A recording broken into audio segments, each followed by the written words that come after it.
ఇప్పటికే కరోనాతో వణికిపోతున్న రష్యాను మరో వింత వ్యాధి కలవరపెడుతోంది. అయితే ఇప్పుడు క్లోస్ట్రీడియం బాచులినియం అనే ఒక రకం బ్యాక్టీరియా రష్యాలో విజృంభించాయి. రష్యాలో పదుల సంఖ్యలో బాచులిజం అనుమానిత కేసులు నమోదవుతుండడం కలకలం రేపుతోంది. అరుదైన ప్రమాదకరమైన ఈ వ్యాధి లక్షణాలతో 4 భిన్న ప్రాంతాల్లో బాధితులు ఆసుపత్రుల్లో చేరినట్లు అక్కడి అధికారులు వెల్లడించారు.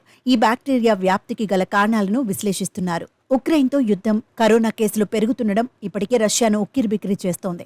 వీటికి తోడు తాజాగా బాచులిజం అనే వ్యాధి వ్యాప్తి రష్యాను వణికిస్తోంది. రష్యాలో ఈ బ్యాక్టీరియా అనుమానిత కేసులు పదుల సంఖ్యలో నమోదవుతున్నాయి. ఒక ప్రముఖ డెలివరీ సంస్థ తయారు చేసిన సలాళ్లతో ఈ వ్యాధి తలెత్తినట్లు అక్కడి అధికారులు భావిస్తున్నారు. దీనికి సంబంధించి 3 అరెస్ట్ చేసినట్లు తెలిపారు. భద్రతా ప్రమాణాలను ఉల్లంఘించి వీరు ఆహార ఉత్పత్తులను తయారు చేసి పంపిణీ చేస్తున్నారనే అభియోగాలను వారిపై నమోదు చేశారు. అయితే ఎంతో ప్రమాదకరమైన ఈ వ్యాధి లక్షణాలతో ఇప్పటికే 4 ప్రాంతాల్లో బాధితులు ఆసుపత్రుల్లో చేరినట్లు తెలిపారు.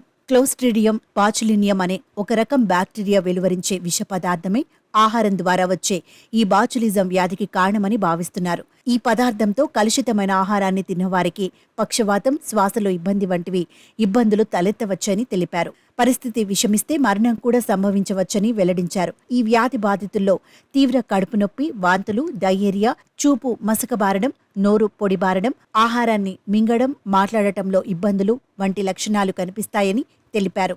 వ్యాధి నివారణకు చర్యలు తీసుకుంటున్నట్లు చెప్పారు.